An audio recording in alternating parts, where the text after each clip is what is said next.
آج کی یہ محفل عرس مقبولی کے نام سے ایک ولی کامل کی بارگاہ میں اپنی عقیدتوں کا خراج پیش کرنے کے لیے منعقد ہے۔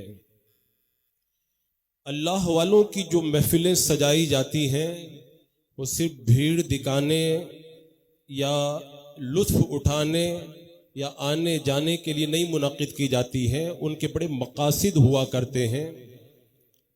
ان کے جو عرس میں واقعات بیان کیے جاتے ہیں اس کے پیچھے بہت کچھ مقاصد ہوتے ہیں۔ اللہ رب قدیر نے سورہ یوسف میں حضرت یوسف علیہ السلام اور ان کے بھائیوں کا قصہ بیان فرمانے کے بعد ارشاد فرمایا، لقد کان فی قصصہم عبرۃ لأولی الالباب، ان کے قصوں سے عقل والوں کی آنکھیں کھلتی ہیں۔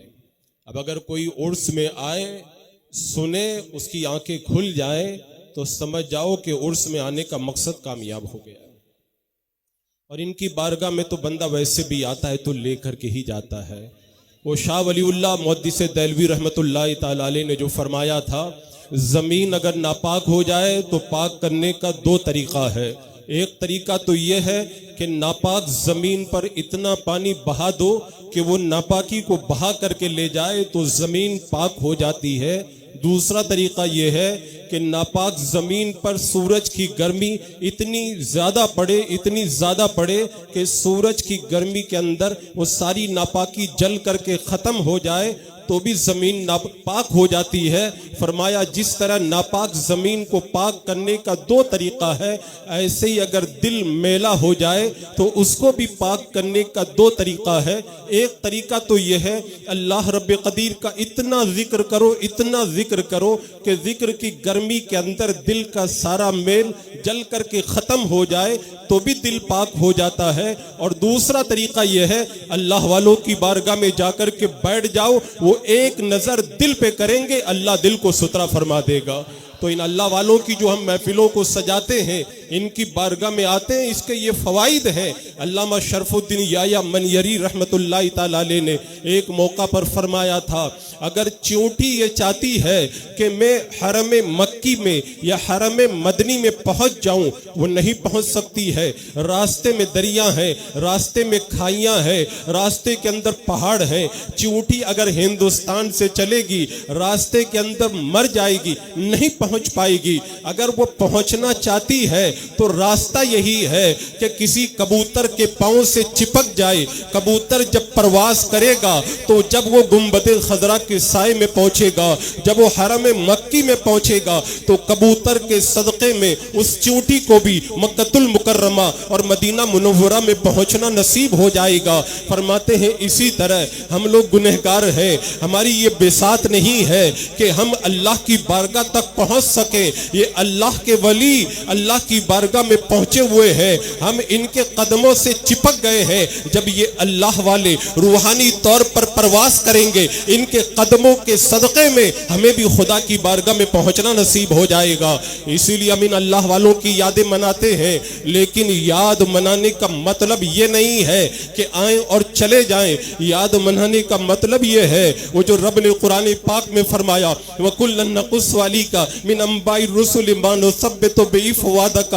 اس آیت کریمہ میں رب نے بتا دیا، محبوب ان انبیاء کے قصے اور واقعات اور خبریں جو آپ کے سامنے بیان کی جاتی ہیں، اس سے دلوں میں استقامت پیدا ہوتی ہے۔ تو ایسے ہی اللہ والوں کا ذکر کرنے سے اور سننے سے ہمارے دلوں میں بھی استقامت پیدا ہوتی ہے اور رائے حق کے مسافر بننے کا ہمیں لطف آ جاتا ہے۔ عزیزان مکرم، آج ہندوستان کی سرزمین پر ہمارے ساتھ بہت سارے مسائل ہیں۔ ہماری مسجدوں کو شہید کیا جا رہا ہے، یہ بھی بڑا مسئلہ ہے۔ ہمارے مدرسوں پہ تالے لگائے جا رہے ہیں، یہ بھی بڑا مسئلہ ہے۔ موب لانچنگ کی جا رہی ہے، یہ بھی بڑا مسئلہ ہے۔ ہمارے گھروں کو بلڈوز کیا جا رہا ہے، یہ بھی بڑا مسئلہ ہے۔ اسلامی قوانین کے خلاف قوانین پاس کیے جا رہے ہیں، یہ بھی بڑا مسئلہ ہے۔ اگر ہندوستان میں خاک ہند کے اندر اپنے مسائل کو ٹٹولو گے تو ایک نہیں ہزاروں کی تعداد میں آپ کو مسائل ملیں گے، لیکن آج عرس مقبولی کے اندر میں آپ کو یہ بتانا چاہوں گا، آج ہندوستان کی سرزمین پر ہمارے ساتھ میں جتنے مسائل ہیں، چاہے وہ چھوٹے ہوں یا بڑے ہوں، ان تمام مسئلوں کے اندر جو سب سے بڑا مسئلہ ہماری نگاہوں کے سامنے ہے، وہ ہے ارتداد کا مسئلہ، وہ ہے ارتداد کا فتنہ، الحاد کا فتنہ۔ یہ سب سے بڑا مسئلہ ہے جو ہمارے سامنے سر اٹھا کر کے کھڑا ہے، اور آج مجھے اس حوالے سے کچھ عرض کرنے کے لیے کہا گیا ہے۔ سب سے پہلے تو میں یہ عرض کر دوں، یہ جو ارتداد کا فتنہ ہے یہ نیا فتنہ نہیں ہے۔ علامہ ابن حجر رضی اللہ تعالیٰ عنہ فرماتے ہیں، جب اللہ کے رسول علیہ السلام کا وصال ہو گیا تو عرب کے اندر ارتداد کی وبا عام ہو گئی تھی۔ میرے آقا کے وصال کے بعد بھی ارتداد پھیلا، ہر دور کے اندر ارتداد پنپتا رہا، پھیلتا رہا، لیکن آج اس دور کے اندر جو ارتداد کا فتنہ ہماری نگاہوں کے سامنے ہے، اس کے اندر کچھ چیزیں نہیں ہے۔ ارتداد تو پہلے بھی پھیلا ہے، لیکن کبھی ظلم کے ذریعے پھیلا ہے، کبھی کسی اور طریقے سے پھیلا ہے، لیکن آج کا جو ارتداد کا فتنہ ہے وہ محبت کے نام پر پھیلایا جا رہا ہے، وہ عشق کے نام پر پھیلایا جا رہا ہے، وہ پیار کے نام پر پھیلایا جا رہا ہے۔ اور اس سے پہلے جو ارتداد کا فتنہ تھا وہ عام ارتداد کا فتنہ تھا۔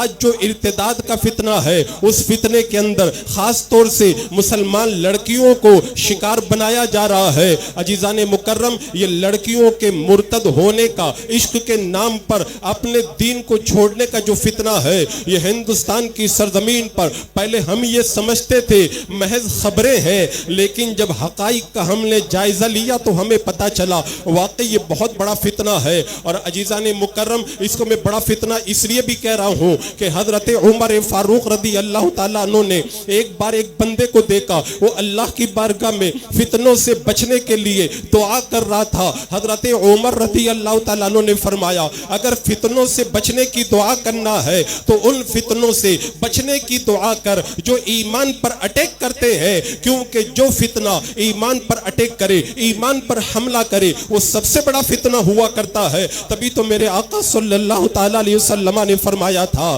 کہ کالی رات کے ٹکڑوں کی طرح آنے والے فتنوں سے پہلے نیک اعمال کر لو۔ ان فتنوں کے آنے کے بعد میں میرے آقا نے بتایا تھا کہ بندہ صبح میں مومن ہوگا، شام میں کافر ہو جائے گا، شام میں مومن ہوگا، صبح میں کافر ہو جائے گا۔ اور ایک موقع پر میرے آقا ارشاد فرماتے ہیں، میں تمہارے گھروں پر فتنوں کو اس طرح اترتے ہوئے دیکھ رہا ہوں جیسے بارش کے قطرے اترا کرتے ہیں۔ اور ایک بار میرے آقا ارشاد فرماتے ہیں، فتنے ایک کے بعد ایک اس طرح اتریں گے جیسے دھاگا ہو، دھاگے میں موتی پروئے ہوئے ہو اور دھاگا ٹوٹ جائے تو موتی بکھر جاتے ہیں، ایسے ہی فتنے بکھر جائیں گے۔ آج ہم دیکھ رہے ہیں ایک فتنہ ختم نہیں ہوتا، دوسرا ختم نہیں ہوتا، تیسرا فتنہ۔ لیکن ان تمام فتنوں میں سب سے بڑا آج جو فتنہ ہماری نگاہوں کے سامنے ہے وہ ارتداد اور الحاد کا فتنہ ہے۔ اس پر تفصیلی گفتگو کا وقت تو نہیں، میں کچھ چیزیں اس سلسلے میں آپ کے سامنے رکھنا چاہوں گا۔ عزیزان مکرم، آج ہماری مسلمان بچیوں کو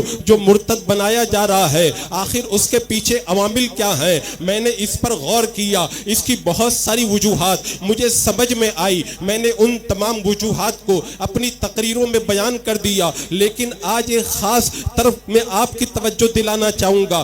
آج جو یہ فتنہ ہماری مسلمان بچیوں کے اندر پنپ رہا ہے، ان تمام وجوہات کا خلاصہ میں نے 3 وجہوں میں نکالا ہے۔ ان تمام جو فتنوں کی وجوہات ہیں ان میں سب سے بڑی جو وجہ ہے، ایک وجہ تو یہ ہے کہ ہماری بچیوں کو ایمان کی قدر معلوم نہیں ہے، اور دوسری وجہ یہ ہے ارتداد کا وبال ہماری بچیوں کو پتہ نہیں ہے، اور تیسری وجہ یہ ہے کہ خواہشات ان کے اوپر اتنی غالب آ جاتی ہیں کہ وہ سب کچھ بھول جاتی ہیں۔ کون میرا باپ ہے، کون میرا بھائی ہے، کون میرا مذہب ہے، میں کس دین کو ماننے والی ہوں، خواہشات کے چکر میں گرفتار ہو کر وہ اس فتنے کا شکار ہو ہو جاتی ہے۔ اسی لیے تو ہمارے بزرگوں نے فرمایا ہے کہ بندہ جب خواہشات کا شکار ہو جاتا ہے تو اس کے قدم رفتہ رفتہ ارتداد کی طرف بڑھ جاتے ہیں۔ سب سے پہلے میں یہ بتاؤں، ایمان کی قدر تو ہمارے بہت سے لوگوں کو پتہ نہیں ہے۔ اس کا آپ جائزہ لے کر کے دیکھ لیں، ہمارا مسلمانوں کا بچہ ٹی وی کے ڈیبیٹ میں جا کر کے بیٹھتا ہے، اور ڈیبیٹ کے اندر جب سامنے والا کافر اس سے سوال کرتا ہے، اسلام کے اندر ایک مرد کے لیے 4 شادی کرنا جائز ہے، ایک عورت کے لیے 4 شادی کرنا جائز نہیں ہے، اگر تم سے کوئی یہ سوال کرے تو تم کیا جواب دو گے؟ مسلمان کے گھر میں پیدا ہونے والا، مسلمانوں کا نام اپنے آپ کا بتانے والا وہ مسلمان بچہ ٹی وی کے ڈیبیٹ کے اندر سامنے والے کو جواب کے اندر کچھ اور کہنے کے بجائے معاذ اللہ یہ کہتا ہے کہ اسلام کا یہ قانون تو مجھے بھی سمجھ میں نہیں آتا ہے۔ اس سے آپ اندازہ لگا لیں کہ ہمارے نوجوانوں کو ایمان کا بھی پتہ نہیں ہے، ایمان کتنی بڑی دولت ہے۔ میں آگے بڑھنے سے پہلے ایک بات اور بتا دیتا ہوں کہ ارتداد کا جو فتنہ ہے یہ صرف مسلمان لڑکیوں میں نہیں، بچوں میں بھی پایا جاتا ہے، جوانوں میں بھی پایا جاتا ہے، اور بوڑھوں میں بھی پایا جاتا ہے۔ آپ کو پتا ہے ہمارا بچہ صبح میں مشنری کے اسکول میں جاتا ہے تو مسلمان جاتا ہے، اور شام کو جب چھٹی ہوتی ہے گھر پہ آتا ہے کافر بن کر کے آتا ہے۔ مجھے پورے ہندوستان کا تو پتہ نہیں ہے، ہمارے بمبئی کی سرزمین پر مشنری کی کچھ ایسی اسکولیں ہیں جہاں کے اسٹوڈنٹ نے خود مجھ کو بتایا کہ جب اسمبلی ہوتی ہے اور صبح کے اندر جو دعائیں پڑھائی جاتی ہیں ان دعاؤں کے اندر کفریہ کلمات پڑھائے جاتے ہیں، شرکیہ کلمات پڑھائے جاتے ہیں۔ ہمارا بچہ اسکول گیا، مسلمان کا بچہ تھا، لیکن چھٹی ہوئی تو کفر کر کے آیا۔ اگر گھر پہ آ کے کلمہ پڑھ لیا تو مسلمان تو ہو گیا، لیکن جب دوسرے دن پھر وہ اسکول کے اندر گیا پھر وہی دعا پڑھی۔ بتاؤ بچہ جاتا ہے تو مسلمان جاتا ہے۔ اس سلسلے میں کالج کے بچوں نے مجھے بہت ساری باتیں بتائی، مجھے یہاں تک بتایا گیا کہ ہمارے بچے جو چھوٹے چھوٹے بچے ہیں اسکولوں میں، عیسائیوں کی اسکولوں میں پڑھتے ہیں، ٹیچر کو ٹریننگ دی جاتی ہے، ٹیچر ہمارے بچے کی پینسل کو غائب کر دیتا ہے اور اس کے بعد میں بچے سے پوچھتا ہے بچے بتا تجھ کس سے مدد مانگے گا؟ بچہ کہتا ہے میں اللہ سے مدد مانگوں گا۔ کہتے دعا کر، بچہ ہاتھ اٹھاتا ہے اے اللہ میرا پینسل عطا کر دے۔ بچے کو پینسل نہیں ملتا ہے، بچہ ہاتھ اٹھاتا ہے اے ہمارے آقا محمد صلی اللہ تعالی علیہ وسلم مجھے اپنا قلم عطا کر دیجئے، لیکن قلم نہیں ملتا ہے، سب کا نام لے لیتا ہے۔ آخر کے اندر ٹیچر اس کو ترغیب دلاتا ہے یہ کہو اے عیسیٰ خدا، اے عیسیٰ خدا کے بیٹے میرا قلم واپس کر دو۔ اوپر پلاننگ رہتی ہے، چھت کے اندر ایک سوراخ رہتا ہے، جیسے ہی معاذ اللہ وہ عیسیٰ کو خدا کہہ کر کے مدد طلب کرتا ہے، اب اوپر سے پینسل اس کے ہاتھ میں آ کر کے گرتا ہے، ننھا سا ذہن ہے، چھوٹا سا بچہ ہے۔ ٹیچر اس کو کہتا ہے آج تجھے پتا چل گیا جب بھی مشکل وقت آئے عیسیٰ خدا سے مدد مانگنا۔ ننھا سا ذہن یہ تاثر لے کر کے نکلتا ہے۔ بتاؤ یہ بچہ جب بڑا ہوگا اور بڑا ہونے کے بعد میں ٹی وی کے ڈیبیٹ میں جا کر کے بیٹھ جائے گا، وہ اسلام کا دفاع کیسے کرے گا؟ ایک آدمی نے بتایا تھا کہ ہمارا ایک بچہ ہے وہ اسکول کے اندر تعلیم حاصل کرتا تھا، اس کو ٹیچر نے شروع سے یہ پڑھا دیا ہے کہ اگر کوئی بندہ روزانہ 7، 8 یا 9 گھنٹہ بھوکا رہتا ہے تو جوانی میں تو پتہ نہیں چلتا، لیکن جب بوڑھا ہو جاتا ہے تو بڑھاپے کے اندر وہ جوانی والی کمزوری اس کو بہت ستاتی ہے۔ تو ماں باپ کہنے لگے بچے کے دماغ کے اندر ٹیچر کی بات اتنی بیٹھ گئی کہ رمضان کا مہینہ آتا ہے بچہ روزہ نہیں رکھتا، بولے میرے ٹیچر نے بتایا ہے ابھی جوانی میں نہیں پتا چلے گا، یہ جو تم بھوکے رہتے ہو اس بھوک کا جو کمزوری کا احساس ہے وہ تمہیں بڑھاپے میں جانے کے بعد میں پتا چلے گا۔ تو میں یہ عرض کر رہا تھا ارتداد کا جو فتنہ ہے مسلم لڑکیوں میں تو ہمیں نظر آ رہا ہے، لیکن ہمارے بچوں میں بھی پایا جاتا ہے، ہمارے جوانوں میں بھی پایا جاتا ہے۔ اور جہاں تک سوال ہے ہماری بچیوں کے اندر ارتداد کے فتنے کی، اس کی وجوہات یہ بھی بیان کی جاتی ہے۔ مخلوط تعلیم بھی اس کی وجہ ہے، میڈیا بھی اس کی وجہ ہے، سوشل میڈیا بھی اس کی وجہ ہے، شاپنگ مال بھی اس کی وجہ ہے، اور اس کے علاوہ فلم، ڈرامہ، سیریل اور آزادی، بے حیائی، یہ سب اس کی وجوہات ہے۔ لیکن جو سب سے بڑی وجہ آج میری سمجھ میں آ رہی ہے وہ خواہشات نفسانیہ کا چکر ہے۔ اب میں آگے بڑھنے سے پہلے آپ کو بتا دوں انسان دنیا کے اندر آیا ہے بھوک کے بعد، پیاس کے بعد سب سے بڑی تیسری فطری ضرورت انسان کی جو ضرورت ہے وہ جنسی ضرورت ہے، سیکس کی ضرورت ہے۔ بھوک اور پیاس کے بعد میں جب انسان بالغ ہوتا ہے اس کے جسم کے اندر ایک تبدیلی آتی ہے، وہ اپنی جنسی ضرورت کے لیے بےتاب ہوتا ہے، وہ اپنے سیکس کے لیے بےتاب ہوتا ہے۔ تو اسلام نے پہلے تو اس کی خواہشات کو کنٹرول کیا اور اس کے بعد میں ان خواہشات کو پورا کرنے کے لیے جائز راستہ بتایا۔ جیسے میرے آقا صلی اللہ تعالی علیہ وسلم نے ان جنسی خواہشات کو کنٹرول کرنے کے لیے جو تعلیمات عطا فرمائی، ان تعلیمات میں سے یہ بھی ہے اگر کسی غیر محرم پہ نظر پڑ جائے اپنی نظر کو جھکا لو، پہلی نظر معاف ہے، اگر دوبارہ نظر کرو گے وہ تمہارے لیے ہلاکت کا سبب بن جائے گی۔ وہ پابندی لگائی گئی، عورت گھر سے باہر نہ نکلے، اپنے زیور کی آواز بھی غیر محرم کو نہ سنائے، اپنی زینت کو بھی غیر محرم کے سامنے ظاہر نہ کرے، اپنی خوشبو کو بھی کسی غیر محرم کے اوپر ظاہر نہ کرے، تنہا کسی غیر محرم کے ساتھ میں سفر نہ کرے۔ پابندیاں لگائی گئی تاکہ خواہشات بے قابو نہ ہونے پائے، تاکہ خواہشات بے راہ روی کا شکار نہ ہونے پائے۔ اسلام نے پہلے تو خواہشات کو کنٹرول کیا اور اس کے بعد میں جب بندہ اپنی خواہشات کو پوری کرنے کی عمر کو پہنچ گیا تو اسلام نے حکم دیا کہ نکاح کے ذریعے ان خواہشات کی تکمیل کا راستہ تلاش کیا جائے، نکاح کو آسان بنایا گیا۔ اور میرے آقا صلی اللہ تعالیٰ علیہ وسلم نے فرمایا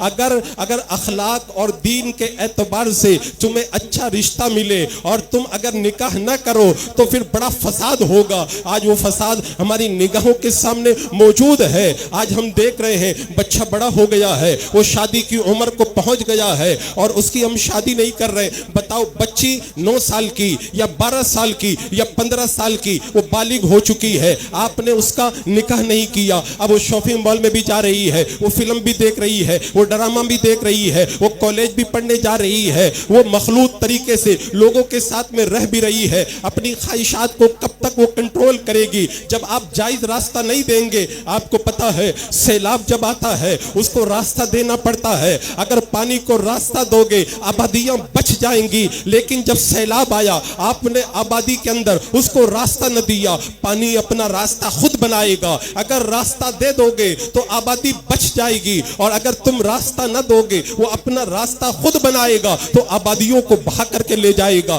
آج وہی سب ہو رہا ہے، ہم نے خواہشات کو کنٹرول نہیں کیا اور خواہشات کو پورا کرنے کے لیے جو جائز راستہ تھا اس جائز راستے کو ترک کر دیا۔ اسلام دشمن طاقتوں نے ان دونوں پوائنٹ پر بہت زیادہ کام کیا۔ پہلا کام تو یہ کیا خواہشات کو بے قابو کیا جائے، خواہشات کو کنٹرول سے باہر کیا جائے۔ اس کے لیے انہوں نے کیا کیا؟ فلمیں بنائی، گندی فلمیں بنائی۔ میں نے اس سے پہلے بھی بتایا تھا، 2 سال پہلے کا اخبار ہے، انگلینڈ کی سرزمین پر ایک یہودی پروفیسر ایک کالج کے اندر لیکچر دے رہا ہے۔ وہ لیکچر دیتے وقت میں اپنے اسٹوڈنٹ کے سامنے یہ بات کہتا ہے ہم نے پورن انڈسٹری کو لانچ کیا ہے تاکہ جوانوں کی جوانی کو تباہ و برباد کیا جا سکے۔ یہ پورن انڈسٹری کیا ہے؟ گندی فلمیں، گندے ناول، گندے گانے، گندے کپڑے، گندے کھلونے، گندی ویب سائٹیں، گندی کتابیں، یہ سب پورن انڈسٹری ہے۔ یہودی پروفیسر انگلینڈ کے کالج میں اپنے اسٹوڈنٹ کے سامنے اپنی زبان سے اقرار کر رہا ہے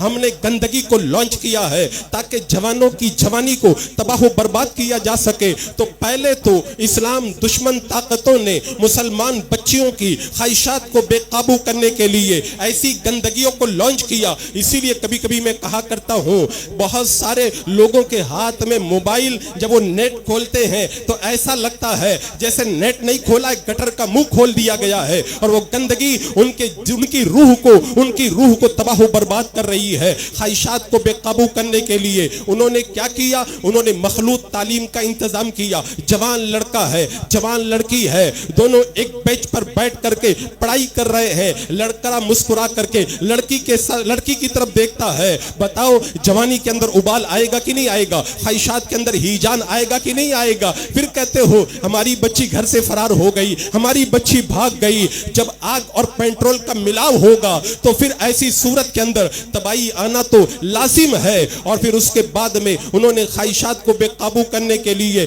ایسی فلمیں بنائی، ایسے سیریل بنائے، ایسے ڈرامے بنائے۔ اب ہماری بچیوں کو یہ تو نہیں پتا رہتا ہے فلم ہوتی ہے، ڈرامہ ہوتا ہے، سیریل ہوتا ہے، اس میں جو کہانی دکھائی جاتی ہے وہ کہانی ادھوری ادھوری کہانی ہوتی ہے، اس کہانی کا جو اینڈ ہے، جو انت ہے، وہ یہ ہے کہ اخیر کے اندر پیار و محبت کے اندر جو جوانیاں تباہ ہوتی ہے، فلموں میں وہ نہیں دکھایا جاتا، سیریلوں میں اور ڈراموں میں وہ نہیں دکھایا جاتا، اس لیے کہ اگر تباہی دکھا دی جائے تو فلم فلاپ ہو جائے گی، ڈرامہ ناکام ہو جائے گا۔ ہماری بچیاں جوانی کے نشے کے اندر ان ڈراموں کو اپنا آئیڈیل بنا کر کے، ان گندی عورتوں کو، ہیروئنیوں کو اپنا آئیڈیل بنا کر کے ایسے غلط قدم اٹھاتی ہے، اللہ اکبر کبیرہ۔ تو پہلا کام اسلام دشمن طاقتوں نے یہ کیا، خواہشات کو بے قابو کر دیا۔ اس کے بعد میں دوسرا کام یہ کیا، انہوں نے جو نکاح کا جائز راستہ تھا اس کو مشکل بنا دیا، رسم و رواج کے ذریعے، کلچر کے ذریعے، تہذیب کے ذریعے، مغربی تہذیب کے ذریعے انہوں نے اتنا مشکل بنا دیا،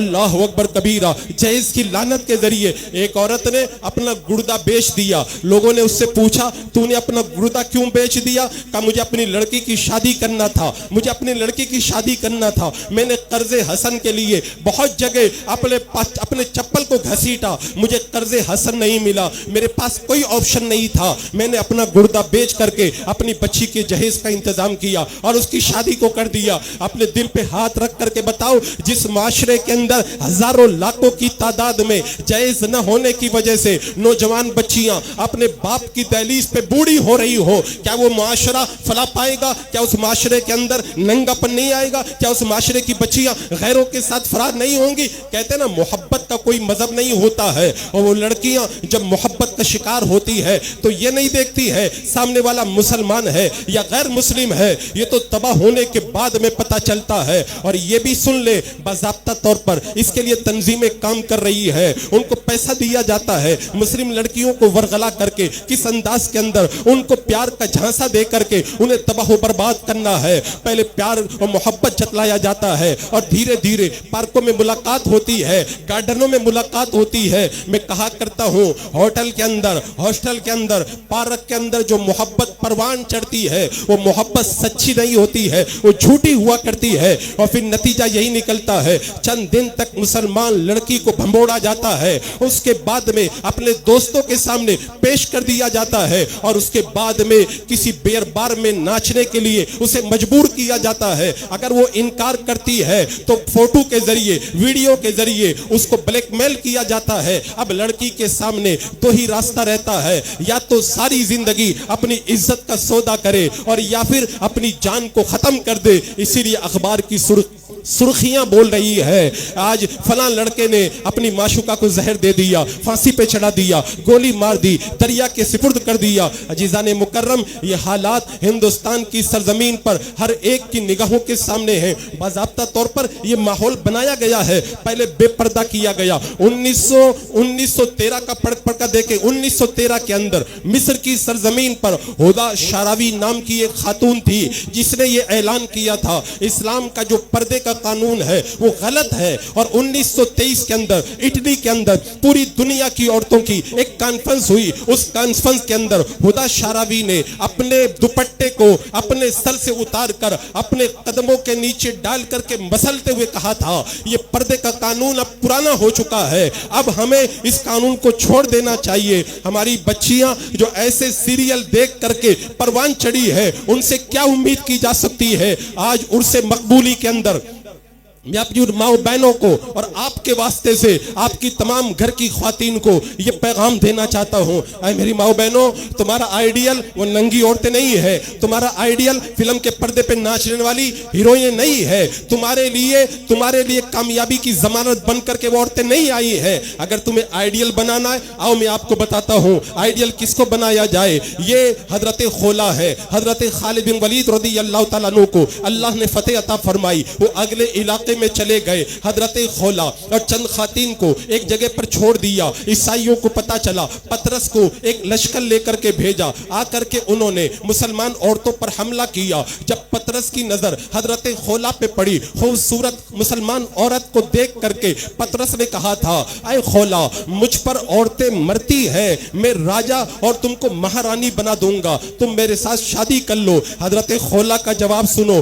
موت سر پر ہے، ظالم تلوار لے لے کر کے کھڑا ہے, وہ راجا اب تو مہارانی بنانے کی باتیں کر رہا ہے. حضرت خولا نے کہا تھا تو کافر ہے, میں مسلمان ہوں, میں تیرے ساتھ میں شادی کروں, میں تو تیرے ساتھ میں مل کر کے بکری چرانا بھی گوارا نہیں کرتی ہوں. یہ ہمارے لیے آئیڈیل ہے. یہ مدینہ منورہ کی سرزمین ہے. حضرت ام سلیم بیوہ ہو گئی. حضرت ابو طلحہ ایمان نہیں لائے تھے, انہوں نے نکاح کا پیغام دیا. حضرت ام سلیم نے کہا میں مسلمان ہوں, تم کافر ہو, مسلمان عورت کافر کے ساتھ میں نکاح نہیں کر سکتی. آئے ابو طلحہ, تم بہت مالدار ہو لیکن میں مسلمان ہو کر تمہارے ساتھ شادی نہیں کر سکتی. ابو طلحہ نے کہا کب شادی کرو گی؟ کہا تم مسلمان ہو جاؤ, میں تمہارے ساتھ میں شادی کر لوں گی. یہ ہمارے لیے آئیڈیل ہے. اگر آئیڈیل تلاش کرنا ہے, آؤ میں آپ کو آئیڈیل بتاتا ہوں. فرعون کے دربار میں فرعون کی بیٹی کے بالوں میں کنگھی کرنے والی مشاطہ فرعون کی بیٹی کے بالوں میں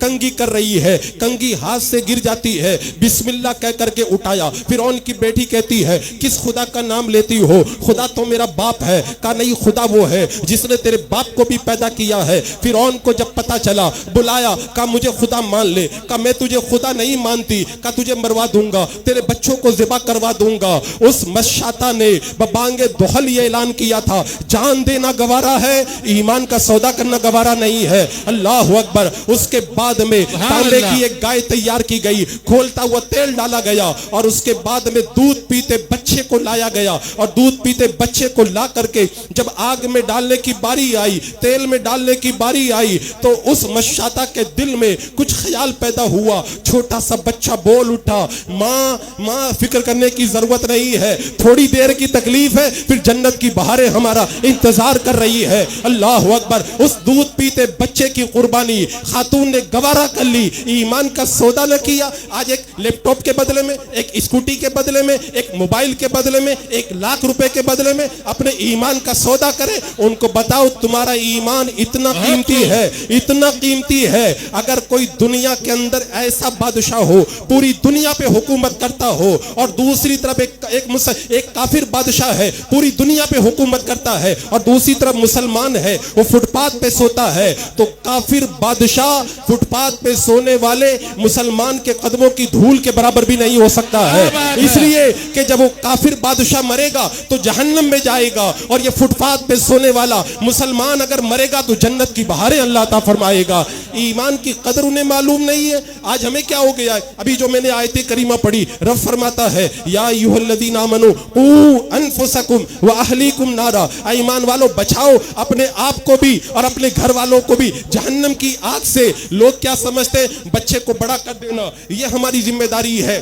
لوگ یہ سمجھتے ہیں اس کو تعلیم دلا دینا یہ ہماری ڈیوٹی ہے, اس کی شادی کر دینا یہ ہماری ڈیوٹی ہے. آئے خوش عقیدہ مسلمانوں, ہنگل کے مسلمانوں, میں آپ سے کہتا ہوں بچے کو پالنا یہ بھی ڈیوٹی ہے, پڑھانا یہ بھی ڈیوٹی ہے, بچے کی شادی کرنا یہ بھی ڈیوٹی ہے, اور بچے کا ایمان بچانا یہ بھی ہماری ڈیوٹی ہے. یہ میں نہیں کہتا ہوں, میرا رب فرماتا ہے اپنے آپ کو بھی جہنم کی آگ سے بچاؤ اور اپنے گھر والوں کو بھی بچاؤ. اگر بچے کا ایمان سلامت نہیں رہا تو پھر وہ جہنم کی آگ میں جلے گا کہ نہیں جلے گا. اگر بچہ کھانا نہ کھائے ماں پریشان ہو جاتی ہے, ڈاکٹر کے پاس جاتی ہے, بھوک لگنے کی دوا دے دو. اگر بچہ کھا لیتا ہے ماں خوش ہو جاتی ہے, میرے بیٹے نے تو بہت کھا لیا. اگر بچہ نہیں کھاتا ہے میاں بیوی کا جھگڑا چلتا ہے, کچھ تو کرو, بچہ کچھ کھاتا نہیں ہے. میں کہتا ہوں بچہ نہ کھائے تو اتنی فکر کرتے ہو, اور بچی کا ایمان چلا جائے تو پھر تمہیں کوئی فکر نہیں ہوتی ہے. کل قیامت کے دن پتا چلے گا کہ ایمان کو بچانا کتنا زیادہ ضروری تھا.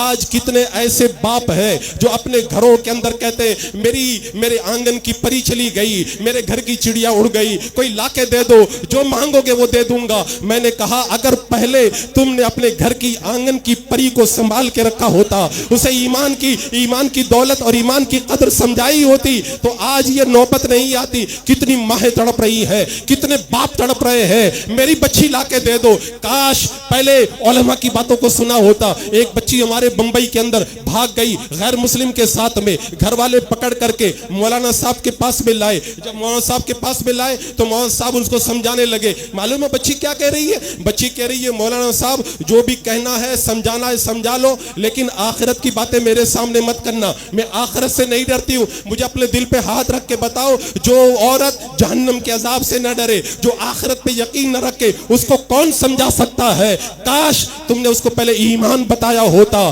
تو وہ آج آخرت کی قدر سمجھتی، اور آخرت کی قدر سمجھتی تو غیروں کے ساتھ میں فرار نہ ہوتی۔ آئیڈیل تلاش کرتے ہو، ہماری آئیڈیل تو وہ خواتین ہے۔ حضرت زنیرہ کو ابو جہل مار رہا ہے، ایمان ختم کر دے، ایمان سے پھر جا۔ حضرت زنیرہ مار کھاتی رہی، ایمان کا سودا نہیں کیا، اتنی مار کھائی، آنکھوں سے نابینا ہو گئی۔ ابو جہل کہنے لگا ہمارے بتوں کی بد دعا لگ گئی۔ حضرت زنیرہ رات میں اٹھ کر کے اپنے مولا کی بارگاہ میں عرض کرتی ہے، مولا تیری راہ میں نے ہر ستم گوارا کیا، میں نے کبھی تیری بارگاہ میں کوئی شکوہ نہیں کیا، لیکن اے اللہ اب ابو جہل مجھے تانا دیتا ہے، اپنے بتوں کا نام لے کر کے مجھے تانا دیتا ہے، اے اللہ مجھے یہ تانا مجھ سے نہیں سنا جاتا، یہ میرے ایمان کا مسئلہ ہے۔ اللہ رب قدیر نے حضرت زنیرہ کی اس صدا کو سنا، صبح کا وقت ہوا، اللہ نے انہیں آنکھوں کی روشنی عطا فرما دی ہے۔ یہ ہمارے لیے آئیڈیل ہے۔ پتہ نہیں لوگ کہاں آئیڈیل تلاش کرتے ہیں۔ حضرت ام خلاد کے جب بیٹے کو شہید کر دیا گیا، حضرت ام خلاد اپنے سر پر دوپٹہ اوڑھ کر میرے آقا کی بارگاہ میں آئی، آنے کے بعد میں جب حاضر ہوئی تو کچھ لوگوں نے کہا بیٹا شہید ہو گیا پھر بھی پردہ کر کے آئی ہے، تو حضرت ام خلاد نے کیا جواب دیا تھا؟ یہ اگر حیا ہو نا، ہماری بچی غیر کے ساتھ کبھی نہیں بھاگے گی۔ حضرت ام خلاد نے کہا میں نے بچہ کھویا ہے، اپنی حیا کو نہیں کھویا ہے، میری حیا آج بھی سلامت ہے۔ یہ ہمارے لیے آئیڈیل ہے۔ ہمارے لیے آئیڈیل کون ہے؟ میں اپنی ماں بہنوں کو بتانا چاہتا ہوں، اگر آئیڈیل تلاش کرنا ہے، حضرت سمیہ کو دیکھو، اسلام کی راہ میں شہید ہونے والی پہلی خاتون کا نام حضرت سمیہ ہے، جان دے دی، ایمان کا سودا کرنا گوارا نہیں کیا۔ اگر آئیڈیل تلاش کرنا، آؤ میں آپ کو آئیڈیل بتاتا ہوں۔ حضرت ام شریک ہے، مکہ میں ایمان لائی ہے، گھر گھر تبلیغ کر رہی ہے، کافروں کو پتہ چل گیا، پکڑ کر کے قبیلے میں چھوڑنے کے لیے جانے لگے، اور راستے کے اندر دھوپ میں ان کو سوار لیٹا دیا اور خود آرام کرنے کے لیے چھاؤں میں چلے گئے۔ حضرت ام شریک نے رب کی بارگاہ میں دعا کی، مولا 3 دن ہو گئے، پیاسی ہوں، اے اللہ پانی عطا فرما دے۔ آسمان سے ایک جنزیر اترتی ہے، پانی لٹکا ہوا ہے، حضرت ام شریک پانی نوش کرتی ہے، اپنے جسم کو گیلا کرتی ہے۔ جب وہ اٹھ کر کے آتے ہیں، کہتے تم نے ہمارا پانی چھڑایا؟ کہ نہیں چھڑایا۔ کہ کیا تم ثبوت دیتی ہو؟ کہ جا کر کے اپنا پانی تلاش کر لو۔ جب انہوں نے جا کر کے دیکھا پانی موجود تھا، انہوں نے کہا پھر تو نے پانی کہاں سے پیا؟ پورا واقعہ بتا دیا، میں نے اپنے مولا سے مانگا جس کی میں عبادت کرتی ہوں، میرے مولا نے میرے لیے آسمان سے پانی اتار دیا۔ وہ سارے کافر بولنے لگے اے ام شریک فیصلہ ہو گیا، تیرا دین سچا ہے، ہمارا دین جھوٹا ہے، ہمیں بھی کلمہ پڑھا دے اور ہم کو بھی مسلمان بنا لے۔ یہ ہمارے لیے آئیڈیل ہے۔ پتہ نہیں ہم نے کیسے گندے لوگوں کو اپنا آئیڈیل بنا کر کے رکھا ہے۔ آج آپ کو پتہ ہے ہمارے لوگوں کو گمراہ کرنے کے لیے، مرتد بنانے کے لیے کون کون کام کر رہا ہے؟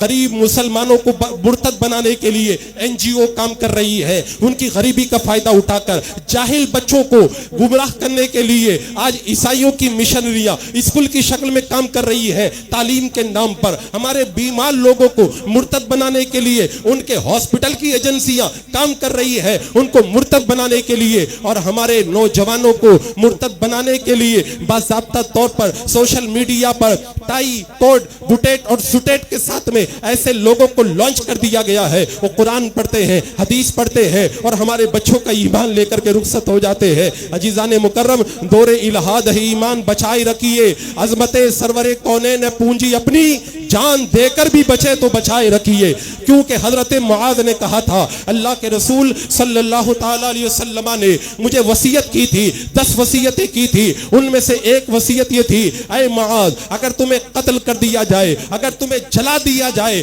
تب بھی اپنے ایمان کا سودا مت کرنا، کفر اختیار مت کرنا۔ حضرت معاذ ایک جگہ تشریف لے جاتے ہیں، ایک بندہ یہودیت اختیار کر لیا، اسلام کو چھوڑ کر حضرت معاذ سے کہا گیا نیچے اترو۔ حضرت معاذ نے کہا جب تک یہ مرتد اس زمین پر زندہ ہے اس وقت تک میں اس زمین پر قدم رکھنا بھی گوارا نہیں کرتا ہوں۔ اللہ اکبر۔ یہ ہمارے بزرگوں کا یہ کردار، آج ہمارے ایمان کی قدر نہیں سمجھی۔ اگر ایمان کوئی معمولی چیز ہوتا نا تو اللہ تبارک و تعالیٰ 1,02,24,000 کم و بیش انبیاء کرام کو اس ایمان کی دولت کو پہنچانے کے لیے ہمارے پاس میں نہیں بھیجتا۔ انبیاء کی یہ تعداد بتا رہی ہے ایمان بہت بڑی دولت ہے. اگر ایمان کوئی معمولی چیز ہوتی نا, جب حضرت یوسف علیہ السلام حضرت یعقوب علیہ السلام سے جب جدا ہو گئے, ایک زمانے کے بعد خبر آئی حضرت یوسف مصر کے بادشاہ ہے. حضرت یعقوب نے یہ نہیں کہا میرے بیٹے کی طبیعت کیسی ہے, میرے بیٹے کا حال کیسا ہے. حضرت یعقوب نے پہلی بات یہی کہی تھی, بتاؤ میرا بیٹا کس کے دین پر ہے. سب نے کہا آپ کا بیٹا آپ کے باپ دادا کے دین پر ہے. سر سجدے میں رکھ کر کے اللہ کے نبی نے کہا اے اللہ تیرا شکر ہے میرے بیٹے کا ایمان سلامت ہے. اللہ اکبر. ایمان اتنی بڑی دولت ہے. اگر ایمان لانے کے بعد میں کوئی اگر اسلام کے اجالے کو پانے کے بعد میں کفر کے اندھیرے میں چلا جائے, وہ مرتد ہے. اور کائنات کی سب سے بدترین مخلوق کا نام مرتد ہے. وہ کائنات کی سب سے بدترین مخلوق ہے. فرمایا گیا کہ اگر کوئی مرتد ہو جائے, اس کی نمازیں برباد, روزے برباد, حج برباد, زکات برباد, اس سے ملنا جائز نہیں, اس کو کسی چیز کے اندر گواہ بنانا جائز نہیں, اس سے میل جھول جائز نہیں, اس سے شادی بیاہ جائز نہیں, اس کو امام بنانا جائز نہیں, اس کے پیچھے نماز پڑھنا جائز نہیں, اس سے مصافحہ کرنا جائز نہیں, اس سے دوستی کرنا جائز نہیں, اس سے مدد لینا جائز نہیں, اس سے کسی طرح کا تعلق رکھنا جائز نہیں. کیونکہ اسلام کے بعد میں اگر کوئی مرتد ہو جائے سارے اعمال برباد ہو جاتے ہیں اور وہ کائنات کی بدترین مخلوق بن جاتا ہے. عزیزان مکرم, اپنی بچیوں کو بتاؤ ایمان کتنی بڑی دولت ہے, ایمان کتنی بڑی دولت ہے. درود پاک پڑھ لیں. اللہم صلی. برائے مہربانی ایک گاڑی ہے گوا کی 03H9957 ہونڈا. یہ گاڑی آنے والے بزرگوں کے لیے وہ راستے میں آڑ بن کے کھڑی ہے, اس کو نکالیں. حضور محدث کبیر کی آمد کے لیے وہ گاڑی نکالنا ضروری ہے. مجھے جو عنوانات دیے گئے تھے ابھی پہلا ہی عنوان چل رہا ہے اور کافی وقت ہو گیا. میں دھیرے دھیرے دوسرے عنوانات پر بھی کچھ گفتگو کر لیتا. ایک بار وہ درود پاک پڑھ لیں. اللہم صلی علی سیدنا و شفیعنا و حبیبنا مولانا محمد و بارک وسلم. صلاۃ و سلام علیک یا رسول اللہ صلی اللہ تعالی علیہ وسلم. ایک طرف تو ہماری بچیاں مرتد ہو رہی ہیں اور دوسری طرف میں دیکھ رہا ہوں ہمارا نوجوان طبقہ بڑی تیزی کے ساتھ میں نشے کی لت کے اندر گرفتار ہوتا چلا جا رہا ہے. پہلے میں یہ سمجھتا تھا ہمارے بمبئی کے اندر مسلم محلوں کے اندر نشہ سپلائی کیا جا رہا ہے, یہ وبا سے بمبئی میں عام ہے. لیکن جب ہندوستان بھر کا میں نے دورہ کیا, ہر اسٹیٹ میں جانے کا موقع ملا, تب مجھے پتا چلا یہ صرف بمبئی کی وبا نہیں ہے, یہ وبا پورے ہندوستان میں پھیل چکی ہے. عزیزان مکرم, آپ کو پتا ہے نا کہ مسلمان پاک ہے اور شراب ناپاک ہے. کیا کبھی ایسا ہو سکتا ہے کہ پاک مسلمان ناپاک شراب کو اختیار کرے؟ یہ اتنی بڑی ناپاکی ہے, اتنی بڑی ناپاکی ہے. اللہ کے رسول علیہ الصلوۃ والسلام کا فرمان ہے. حضرت عثمان غنی رضی اللہ تعالیٰ عنہ روایت کرتے ہیں, میرے آقا نے ارشاد فرمایا, ایک بار ایک بندے کو ایک عورت نے, خوبصورت عورت نے اپنے گھر پہ دھوکے سے بلایا. جب وہ بندہ گھر میں داخل ہو گیا تب اس سے کہا یا تو تم اس بچے کو قتل کرو یا شراب پیو یا میرے ساتھ میں تم بدکاری کرو. اس نوجوان نے سوچا بچے کو قتل کرنا بڑا جرم ہے, زنا کرنا بڑا جرم ہے, میں شراب کے چند گھونٹ پی لیتا ہوں اور پھر نکل جاتا ہوں. جب شراب کے چند گھونٹ اس کے حلق کے نیچے اترتے ہیں, نشہ چڑھتا ہے, وہ بدکاری بھی کر لیتا ہے اور بچے کو قتل بھی کر دیتا ہے. یہ اتنی بڑی وبا ہے. علامہ ابن ابی دنیا کہتے ہیں میں نے خود اپنے ماتے کی آنکھوں سے دیکھا ہے, ایک شرابی شراب کے نشے کے اندر اپنے ہاتھ کے اوپر پیشاب کر رہا تھا اور یہ کہتا چلا جا رہا تھا اللہ نے پانی کو پاک کرنے والا بنایا ہے, معاذ اللہ رب العالمین. حضرت عبداللہ ابن عمر رضی اللہ تعالیٰ عنہ ارشاد فرماتے ہیں اللہ کے رسول صلی اللہ تعالیٰ علیہ وسلم نے فرمایا شراب تمام برائیوں کی جڑ ہے. بندہ جب نشہ کرتا ہے نماز بھی چھوڑ دیتا ہے, اپنی ماں, اپنی خالہ اور اپنی پھوپھی کے ساتھ میں منہ بھی کالا کر لیتا ہے. تبھی تو حضرت مولا علی نے کہا تھا اگر شراب کا قطرہ کسی دریا میں گر جائے,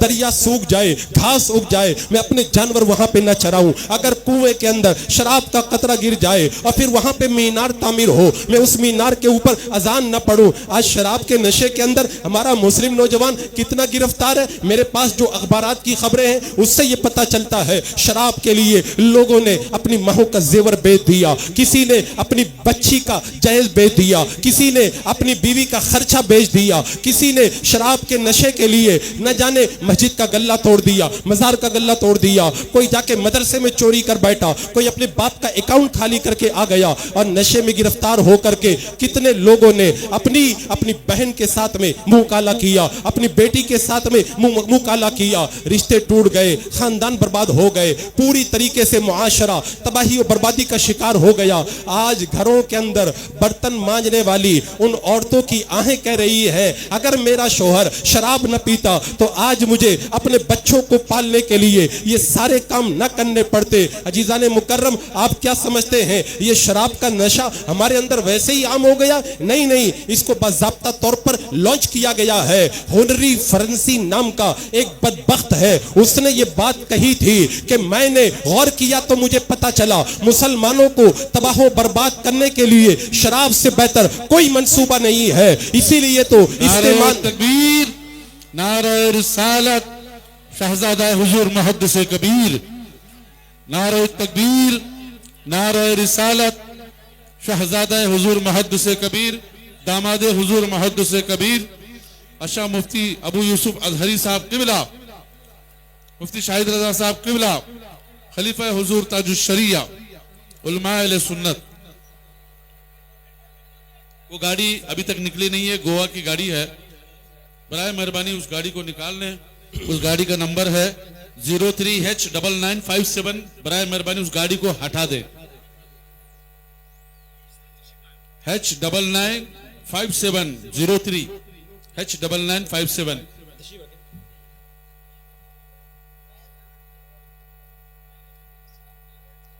تشریف رکھیں, درود پاک پڑھ لیں. اللہم صلی علی سیدنا محمد جود والکرم علیہ الکرام ابن الکریم. وقت سمٹ رہا ہے, ابھی بہت سارے خطبہ بھی باقی ہیں. میں اپنی گفتگو کو سمیٹتا ہوں. 4 عنوان تھے, ابھی دوسرا میں نے شروع کیا. انشاءاللہ باقی جو 2 عنوان بچ گئے ان پر پھر کبھی انشاءاللہ گفتگو ہوگی. میں عرض یہ کر رہا تھا, آج پورا معاشرہ اور نہ جانے کتنے خاندان شراب کے نشے کے اندر تڑپ رہے ہیں. وقت تو نہیں ہے لیکن میں یہ پیغام دے دیتا ہوں, اگر اس محفل کے اندر آپ یا آپ کا کوئی دوست اس نشے کے اندر گرفتار ہے تو اس کو میں یہ پیغام دیتا ہوں. حضرت جنید بغدادی رضی اللہ تعالیٰ عنہ خطاب فرما رہے تھے. ایک بندہ آپ کی بارگاہ میں آ کر کے کہتا, حضور میں ایک شرابی آدمی ہوں, اگر میں اللہ کی بارگاہ میں توبہ کروں تو کیا اللہ تبارک و تعالیٰ میری توبہ قبول فرمائے گا؟ حضرت جنید بغدادی رضی اللہ تعالیٰ عنہ نے فرمایا, تو یہ بتا تیرا کوئی انتظار کرتا ہے کہ نہیں کرتا؟ کہ حضور میرا کون انتظار کرے گا, سب کو پتا ہے میں نشہ کر کے کسی نالی کے پاس میں بازار میں کہیں پڑا ہوا رہوں گا. تبھی حضرت جنید بغدادی بول اٹھے, سن تیرا کوئی انتظار کرے یا نہ کرے لیکن اللہ کی رحمتیں تیرا انتظار کر رہی ہے. اگر کوئی نشے کی لت میں گرفتار ہے وہ سمجھ جائے اللہ کی رحمتیں اسے آواز دے رہی ہے. وہ رب کی بارگاہ میں آئے تو صحیح, سچے دل سے توبہ تو کرے. اللہ کی رحمتیں بڑی وسیع ہے, عیسیوں سے کبھی ہم نے کنارہ نہ کیا, پھر بھی تو نے دل آزردہ ہمارا نہ کیا. ہم نے تو جہنم کی بہت کی تجویز لیکن تیری رحمت نے یہ گوارا نہ کیا. عزیزان مکرم, آج وقت ہے, اگر کوئی شراب کے نشے میں دھت رہتا ہے کیا وہ یہ گوارا کرے گا قیامت کے دن اس کو جہنمی عورتوں کی شرمگاہ کی پیپ کا گندا پانی پلایا جائے, جہنمیوں کی پیپ کو پلایا جائے؟ کیا وہ گوارا کرے گا؟ جب قبر کے اندر اس پر سانپ بچھوؤں کو مسلط کیا جائے, اس پر کھولتا ہوا پانی ڈالا جائے, کیا فرشتوں کے ہتھوڑے اس کے سر پر پڑے, کیا وہ گوارا کرے گا؟ اگر وہ گوارا نہیں کرتا تو آج موقع ہے, آؤ آؤ مجرم ہو تو منہ اشکوں سے دھوتے چلے آؤ, آؤ در تواب پہ روتے چلے آؤ. قرآن میں مذکور ہے بخشش کا طریقہ, سرکار کی دہلیز سے ہوتے چلے آؤ. اخیر کے اندر جماعت رضائے مصطفیٰ کی طرف سے میں یہ پیغام آپ کو اور خاص طور سے اسٹیج پہ تشریف فرما ائمہ کرام کے حوالے کرنا چاہتا ہوں. میں یہ دیکھ رہا ہوں آج حدیث کے نام پر, قرآن کی آیتوں کے نام پر ہمارے بچوں کے ایمان کو غارت کیا جا رہا ہے. لہذا میں اپنے تمام ائمہ کرام سے جماعت رضائے مصطفیٰ کے توسط سے یہ اپیل کرتا ہوں کہ جمعہ کے اندر جب خطاب کرو اخیر کا 10 منٹ باقی رہ جائے, جب مسجد فل ہو جائے تو اخیر میں ہر جمعہ جمعہ یا ایک دو جمعہ کے بعد میں اہل حدیث کے مکر و فریب اور ان کی چالوں کو ہماری عوام کے سامنے بیان کرے اور انہیں بتائے کس طریقے سے انہیں گمراہ کیا جا رہا ہے. جیسا کہ آپ دیکھ رہے آج حضرت مولا علی کی محبت کا نام لے کر کے کیسے کیسے آج اہل بیت کے محبین کو گمراہ کیا جا رہا ہے. ابھی عرس مخدومی آپ سے چند دن پہلے آپ نے دیکھا کہ گزر گیا. بہت سارے لوگ حضرت مخدوم اشرف سمنانی رحمت اللہ تعالی علیہ کی طرف اپنی نسبت بھی کرتے ہیں اور حب علی کے نام پر لوگوں کو گمراہ بھی کرتے. میں آپ کو یہ آخری پیغام دے دوں, آپ کو پتا ہے جب بندے کے انتقال کا وقت آتا ہے, آخری وقت کے اندر بندہ جو کام کرتا ہے, اگر اللہ کا نیک بندہ ہے تو اہم کام کرتا ہے. حضور تاج الشریعہ کے زمانے میں سب سے بڑا فتنہ صلح کلیت کا تھا. آخری وقت میں آپ نے ڈٹ کر صلح کلیوں کا رد کیا. اعلیٰ حضرت کے آخری وقت میں وہابیہ اور نجدیوں کا ایک بڑا فتنہ تھا,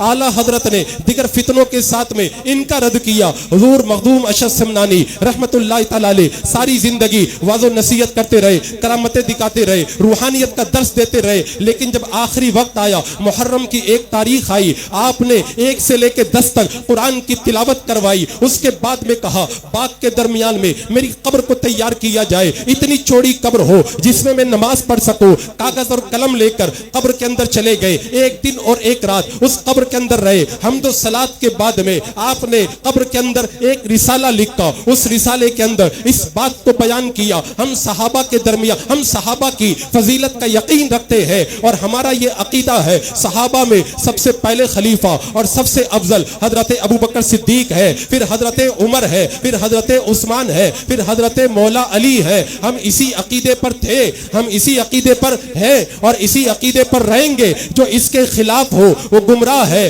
وہ زندیق ہے, اس سے ہمارا کوئی تعلق نہیں ہے. میرے مریدین بھی سن لے, میرے خاندان والے بھی سن لے, میرے دوست و احباب بھی سن لے, مجھ سے نسبت رکھنے والے بھی سن لے. جو اس عقیدے پر ہوگا وہی میرا ہے اور جو اس عقیدے پر نہ ہو اس سے میرا کوئی تعلق نہیں ہے. اے کرناٹک کی سرزمین پر ان جھوٹے مولائیوں کے دام تزویر میں اہل بیت کی محبت کے نام پر گرفتار ہونے والوں, اس بات کو یاد رکھنا, اللہ کا ایک ولی جو ظاہری بادشاہت بھی رکھتا تھا اور روحانی بادشاہت بھی رکھتا تھا, وہ دنیا سے جاتے جاتے کہہ رہا ہے اگر تم کامیابی چاہتے ہو اہل سنت کے سچے مسلک پر قائم ہو جاؤ اور جھوٹے مولائیوں سے دوری اختیار کرو. اور میرے اعلیٰ حضرت کی زبان میں یہ کہو اہل سنت کا ہے بیڑا پار, اصحاب حضور نجم ہے اور نام ہے عطرت رسول اللہ کی. استغفر اللہ ربی من کل ذنب و اتوب الیہ. السلام علیکم ورحمۃ اللہ.